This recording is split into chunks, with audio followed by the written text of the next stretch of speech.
For the first time in 28 years, and the first time in my lifetime, a BBC Two Christmas ident will not feature the famous Bladed 2, which was retired this year after 27 years of it being either covered in paint or silk, or reincarnated as a robot or window of a world.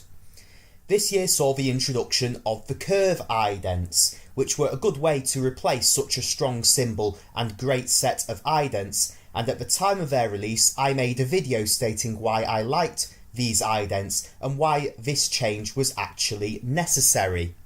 This year's rebrand has thus made the launch of this year's BBC Two Christmas idents more interesting, and even more interesting than the launch of this year's BBC One Christmas ident despite their big premiere. Many would assume that this year's idents would be based on the curve, and maybe expect there to be more Christmassy patterns and effects separated by the curve, just like in the generic ident package. We first saw glimpses of the idents in the trailers, where we did assume they would be the idents, as BBC Two are using their main idents as their trailer package. And we were right in the assumption that these would be the idents. The first ident I saw was a bit of a blast from the past, but it did not remind me of a Christmas ident. This is the Northern Lights ident, or Aurora as it is to be known. This has similarities to the Optics ident from the 90s.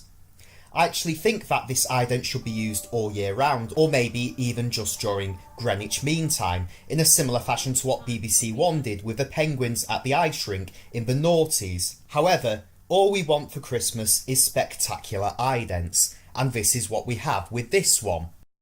There is another good yet Christmassy one featuring Christmas trees in a snowy setting. This ident does remind me of the BBC Four ident, though it would make sense, as there are similarities between the current BBC Two idents and those on BBC Four. In this ident there is a snowy Christmas tree which makes a curve and reveals a snowy forest in the backdrop. To an extent, both BBC One and BBC Two have similar idents this year for Christmas, as both of their ident packages feature idents with a Christmas tree. Another ident includes a nice and charming one with a cat's tail in a curve, which I also like.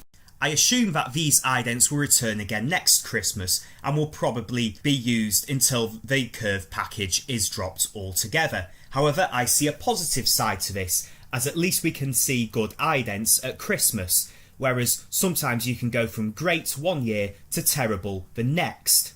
Unlike in 2007 and in 2011, I think there will be more new variants popping up every year, meaning that there will be an extent of freshness to these idents, and I can see this approach actually working. One expectation this Christmas was that BBC Two would beat BBC One in terms of their idents, and this is what I thought would happen. BBC One may have the big launch and hype around theirs, yet they don't seem to have the best Christmas idents, or even idents in general, than BBC Two. Overall, another good set of Christmas idents on BBC Two, even in this new post-Bladed 2 era. These are definitely the best Christmas idents on the whole of the BBC network, and these probably are the best Christmas idents of 2018. I am Tim Goodwin, over and out, wishing you to take care this Christmas and for peace in the new year.